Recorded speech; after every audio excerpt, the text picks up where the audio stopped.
Мечты созданы не только для того, чтобы просто дарить нам вдохновение, а еще и для того, чтобы мы могли планировать свою жизнь. Недавно на своем канале я выпустила видео, в котором рассказала, как мечты могут менять жизнь. В этом видео я также попросила вас писать комментарии.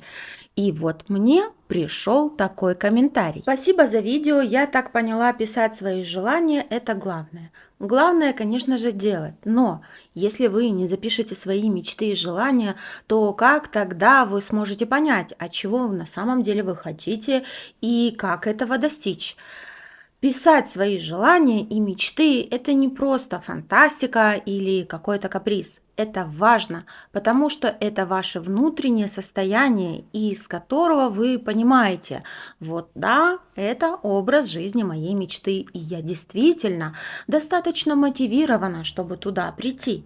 Поэтому сегодня мы поговорим очень подробно о том, как писать, что потом с этим делать и какие креативные методы можно использовать для того, чтобы написать все свои желания и превратить их в идеальный план, который обязательно исполнится. Если я сейчас с вами буду разговаривать как ментор, то я скажу, что установка плана ваших дальнейших действий требует систематизации конкретного практического подхода. Но ни один психолог или ментор или специалист по планированию жизни никогда не будет отталкиваться от того, чего вы не хотите. Он спросит, а каковы ваши желания? И именно с этого все и стартанет. Вам скажет, определите свои цели и запишите их по системе SMART. То есть они должны быть четкими, измеримыми и ограниченными во времени.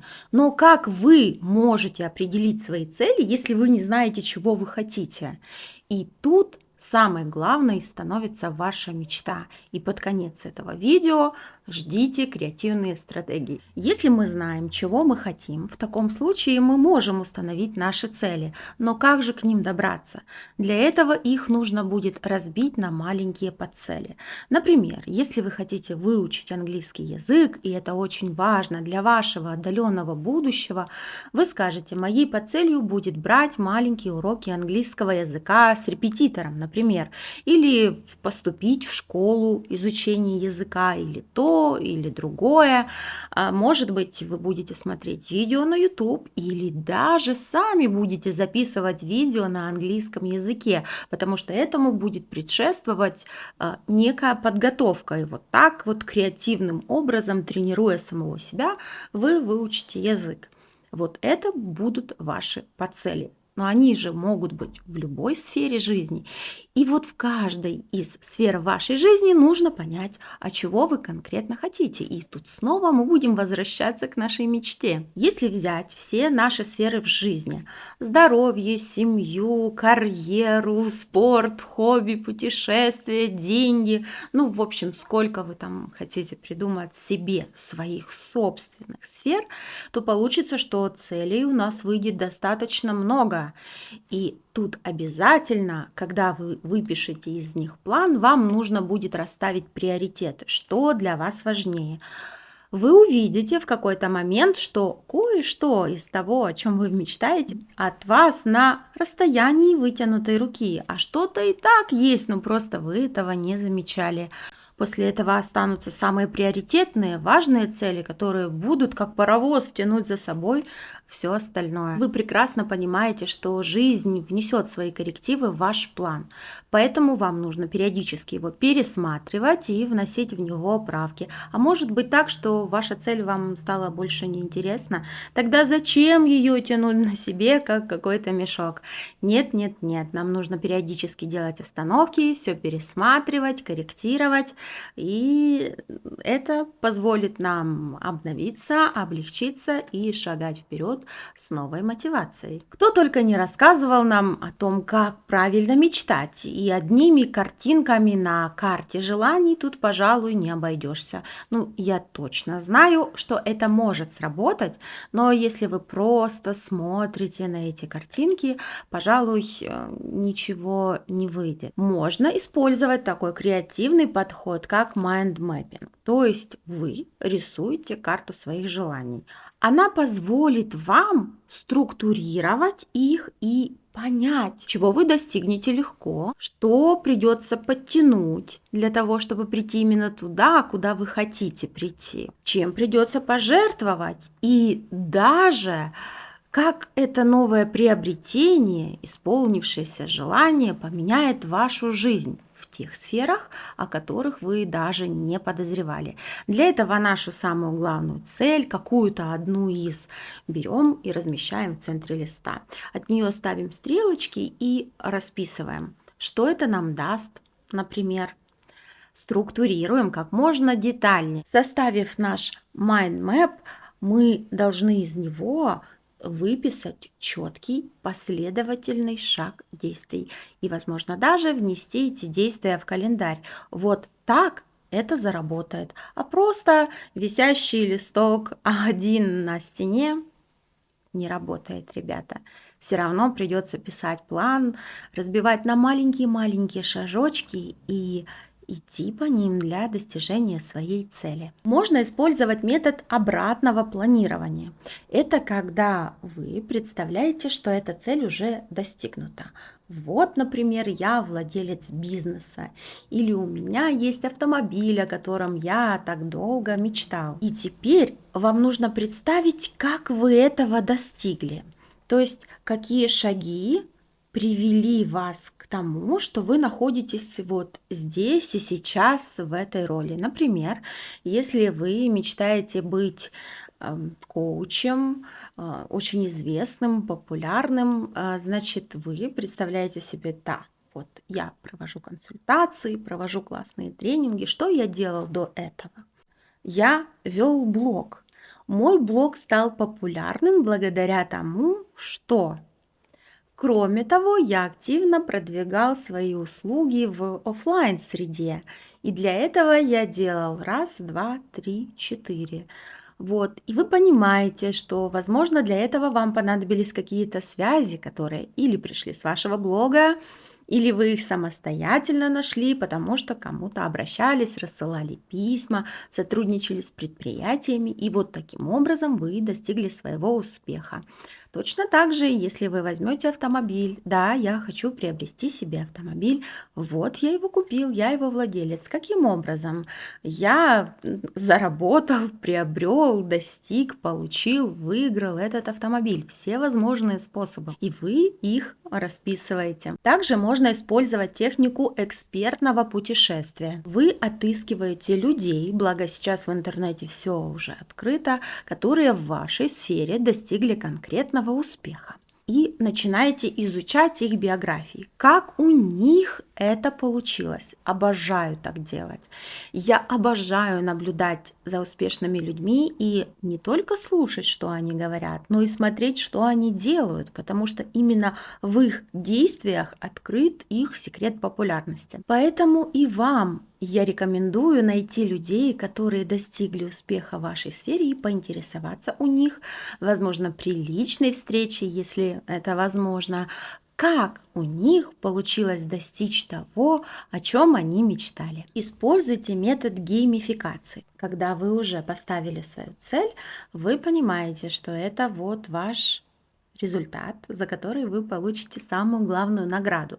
Но на пути к ней у вас будут еще промежуточные этапы, и на каждом этапе вы можете подарить себе какой-то приз, вручить какую-то награду. Продумайте, что это может быть. Это будет лучшей мотивацией. Например, набрали 10 тысяч на YouTube, отметили, выучили английский язык до какого-то нужного вам начального уровня, тоже отметили. И так с каждой целью. Я думаю, так будет веселее. А наш мозг будет думать, что, боже, как хорошо, если я это буду делать, если я не буду сдаваться, значит, приятностей в моей жизни будет намного больше.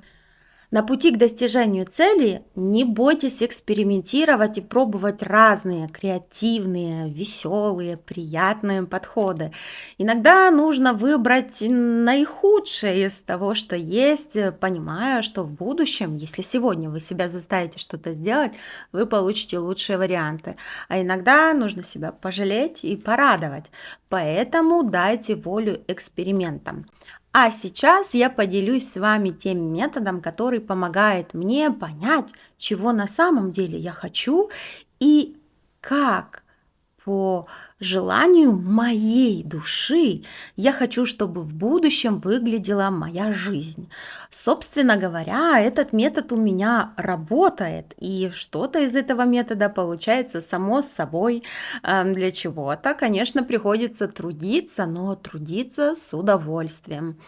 Итак, этот метод называется «Письмо себе из будущего». Для того, чтобы воспользоваться этим методом, вам потребуется блокнот, ваш любимый блокнот, и ручка или карандаш. Наверное, больше 8 лет я пользуюсь этим методом, корректирую то, что написала там, потому что понимаю, что вот что-то перехотелось, а что-то работает не так, или, допустим, мне хотелось этого, но на самом деле мне это не подошло, и это нормально. Когда мы пишем искренне, заполняем это, наш мозг настраивается на эту частоту, он начинает думать о том, как это сделать, как это выполнить. И рано или поздно все эти штуки сбываются. Но если вы еще и пишете план действий, а я пишу план действий, то тогда уже точно деваться некуда, потому что вы начинаете предпринимать конкретные шаги. Самый главный вопрос, который он раскрывает, чего хочет твоя душа. Нам нужно к ней обратиться и спрашивать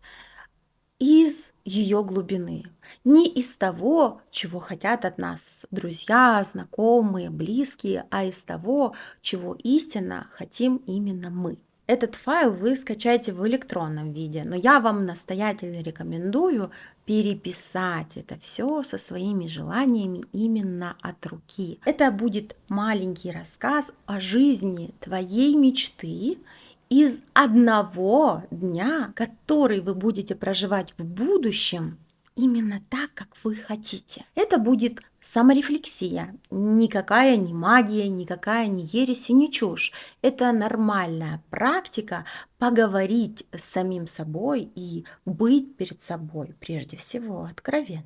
Сегодня 27 июня 2025 года. На самом деле сегодня 27 июня 2023 года, когда я записываю это видео. Но я хочу увидеть этот день в будущем через 2 года. Что же я хочу, чтобы случилось в моей жизни? Счастливо прошли 2 года моей жизни. Здесь вы можете описать какую-то картинку, как бы вы хотели прожить 2 следующих года. Потому что до того, как сбудется этот день, сбудутся ваши желания, вы будете делать что-то, что-то будет меняться. Как вы хотите, чтобы это менялось? Напишите здесь, продлите это предложение. Как счастливо прошли эти 2 года. Сегодня хочу рассказать о моей успешной и счастливой жизни, о здоровье, эмоциях, работе, хобби, отношении, графике дня. Вы можете выбрать какие-то из этих сфер, либо кратко написать на все в этом письме. Вы можете это письмо рассказать только о своем муже, например, о том, о котором вы мечтаете. В данном случае письмо рассчитано на то, что вы пишете о себе. Как я выгляжу и про мое здоровье. То есть это означает, как я хочу выглядеть. Какая у меня прическа, какая у меня фигура, как я себя чувствую, ваши принципы в питании, как я ухаживаю за собой, как я сплю, как я одеваюсь, какие мои любимые ароматы, например, как выглядит мой дом, мой стиль, мои вещи, какое вы производите впечатление, какие ваши правила здоровья, занимаетесь ли вы спортом или вы поняли, что это не ваше и перестали себя, например, упрекать за то, что вы не выбегаете на утреннюю пробежку, а гуляете просто в парке. Какой ваш режим дня, график жизни самый оптимальный для вас? Не знаете, как он должен выглядеть, значит, пишите отдельно такой же листок, только расскажите о том, как выглядит идеальный день по вашему расписанию. Например, я спала до 12, потом поняла, что ничего не сделала. Тут вы понимаете, меня это не устраивает, хочу там просыпаться раньше. Или вы, допустим, ходите очень рано на работу, вы не хотите так, значит, вы придумываете, что вы не ходите слишком рано на работу. И из этого вы уже сделаете выводы о своей трудовой деятельности. Какие ваши отношения? Как они складываются в вашей семье, с мужем, с родителями, с мамой, с папой, с вашими детьми, с вашими друзьями? Опишите, как вы хотите, чтобы складывались ваши отношения. Далее пишем, что делает вас счастливой. Меня счастливой делает, например, мое хобби, моя работа, мои счастливые дети. Какие положительные эмоции наполняют вас? От чего они? Какое ваше любимое хобби и увлечение? Опишите, что для вас семья. Какие у вас есть семейные традиции. А возможно, их нет, и над ними сейчас стоит потрудиться. Ведь это тоже приятно и важно, когда они есть. Финансы, деньги. Я люблю то, чем я занимаюсь. И это приносит финансовую свободу семье, вашей семье, потому что вы же, даже если вы один, то в любом случае вашему дому финансовая свобода нужна. Какой ваш статус, как вы ощущаете, сколько вы зарабатываете, какое ваше отношение к деньгам, какие у вас есть материальные блага, необходимые для комфорта и удовольствия. Какие именно это блага? Что есть в вашем доме? Есть ли у вас автомобиль? Или, возможно, вам надо поменять страну? То есть, что это может быть? Во что вы верите? Верите ли вы в себя? Верите ли вы в силу вашего будущего? Возможно, это будет ответ, связанный с религией. Вот во что вы верите, это напишите здесь. Почему это важно? Потому что это вам придаст силу. Или вы поймете, что нет веры, недостаточно мотивации, и вам нужна помощь психолога, тренера, коуча, ментора, какого-то другого специалиста. Возможно, вы верите в своих друзей. Вот напишите здесь, что может вам помочь. Я вам желаю вдохновения. Пишите от своего состояния. Если чувствуете, что что-то не так, если вам нужна перезагрузка, не ждите дня рождения, Нового года, я не знаю, смены фазы Луны, лунного затмения. Не ждите, пишите тогда, когда вы ощущаете, что вам нужно сейчас пересмотреть вот этот свой план. После того, как вы опишете свою картинку вашего будущего, вам нужно составить план действий, потому что вот вы только что были в 2025 году, а сейчас вы снова вернулись в тот год, 23, например, в котором вы живете, и вам нужно написать, что вы можете сделать для того, чтобы это сбылось. Здесь у вас перечислено очень много сфер жизни. Давайте вот вернемся к началу и посмотрим. Здоровье, эмоции, работа, хобби, отношения, график дня. Много сфер. Много желаний описано там. Вам нужно всех их выбрать в раз, два, три. Разделить на списки. Возможно, вам нужно будет что-то купить, что-то сделать, о чем-то забыть, что-то поменять. Напишите эти списки и пронумеруйте раз, два, три. Это будет ваш план действий. Определите, что вы можете сделать прямо здесь и прямо сейчас. А вот дальше я вам рекомендую заглянуть в будущее. У вас есть такая табличка, называется она «Загляни в будущее». Тут прописаны годы, вы можете их менять на свое усмотрение. Я написала, например, через год, да, через 7 лет, 30-й год, 2035, 36-й, наугад. Вы можете подставить туда свои даты, которые вам нужны. В этой табличке рядом у вас есть соседняя ячейка «Я». Сколько мне лет, пишите внизу. То есть через год мне будет через 5, через 10, через 7, в зависимости от того, сколько лет вам будет в этом году. Далее пишите, какие важные события должны произойти с вами в этом году. Что вы хотите, что будет в любом случае. Возможно, кто-то в этом году закончит университет, кто-то планирует в этом году родить ребенка. и прописываете, какие важные события в этом году будут происходить. А дальше вы описываете эти же события, но уже на примере члена вашей семьи. Например, ваш муж или ваши дети. И тут уже вы будете ловить инсайты, потому что вы скажете так: вот, например, у моего мужа в том-то году будет юбилей, поэтому я хочу подарить ему там какой-то совершенно оригинальный, классный подарок. А вот моим детям, там, сыну или дочке, или сыну и дочке будет столько-то и столько-то лет. И, например, дочка пойдет в первый класс, а сыну нужно будет поступать. Поэтому вам нужно и это себе запланировать. И для того, чтобы не приносить себя в жертву, либо их желание не приносить в жертву нашему идеальному будущему, мы прописываем, что мы, то есть семья или я конкретно, могу или должна сделать, чтобы все эти события сбылись наилучшим образом.